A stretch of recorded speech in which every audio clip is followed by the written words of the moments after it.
who is very doubtful that the therapist will be shocked or judgmental will likely not be ready to share any information that they feel may be perceived as unacceptable or negative.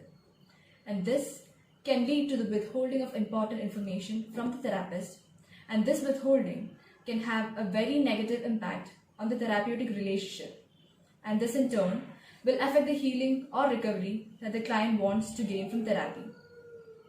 Having an attitude towards the client where the therapist accepts and respects the client as a human being will encourage them to share their behavior, thoughts, and feelings openly. Carl Rogers used the term unconditional positive regard to describe this technique. Carl Rogers, a humanist psychologist, used the technique of unconditional positive regard in his non-directive client-centered therapy, and he defined it as a caring for the client but not in a possessive way or in such a way as simply to satisfy the therapist's own needs. In general, unconditional positive regard can be defined as the attitude of completely loving and accepting oneself or someone else. Having an unconditional positive regard for someone would mean that whatever the other person does, you would have to see them the same way you saw them earlier. But that does not mean that you have to accept every action of the person. It means you accept them at a much deeper level than simply from their surface behavior. Unconditional positive regard works in such a way that it involves showing the complete acceptance and support for a person no matter what they say and do. This indicates that even if the client expresses good or bad behavior or emotions, the therapist supports the client. In the case of therapy, the idea of using this technique is same, but it is more specific. It involves building a more positive and trusting relationship between the client and the therapist, which is considered as a defining feature of client-centered therapy.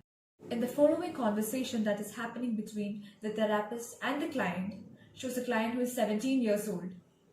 She's a school student who got sexually assaulted 5 months ago while traveling in a bus.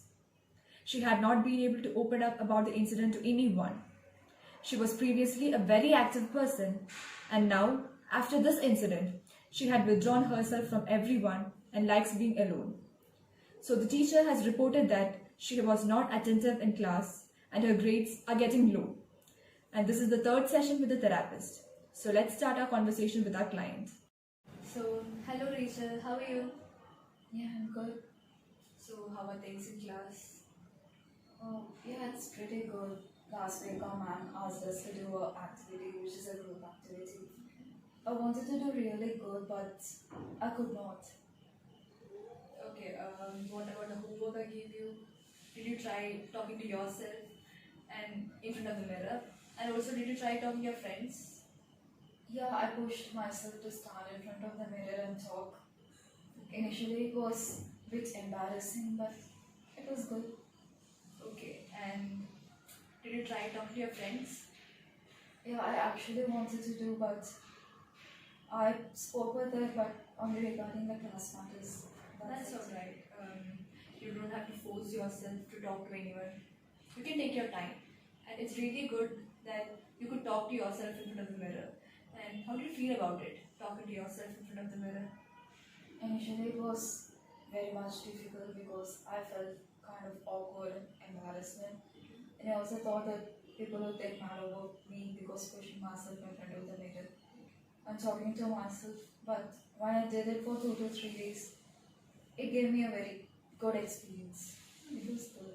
That's really good. And it's a really good improvement. So, do you want to talk about yourself after the incident? After the incident? Yeah, it's okay. Don't pressurize yourself. You can take your time and then talk about it. Okay? Okay. Yeah, I really feel embarrassed. It's my fault.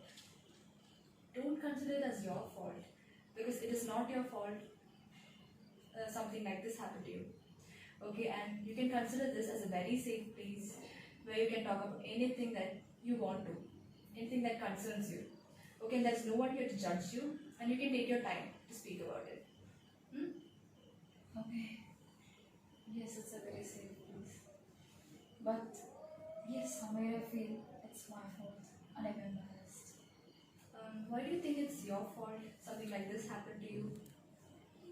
Yeah, because I'm embarrassed. Because the way I talk to my friends or the way I dress would have the person who did this to me would have thought that he can do anything on me.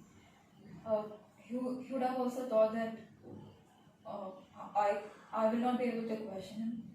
Yes, that is what happened. I wasn't able to question him, and yeah, I wasn't able to stand up against for me or stand up for me. I did not question him also regarding the incident. It's embarrassing. Did you try talking about this to anyone, your friends, your family, anyone? No, it's not. Okay. Yeah, I understand you, and it's not easy. Something like this happened to you, and also understand that this is not your fault. Something like this happened, and this is something that is not controllable by anyone. And do not blame yourself for something like this. And also, this is something that happened because of him, not you. Okay? And why you couldn't talk to others, maybe because it was something that was unexpected and not something that's appropriate in public. Also, you may have thought someone may judge you about this. So don't worry, okay? Okay.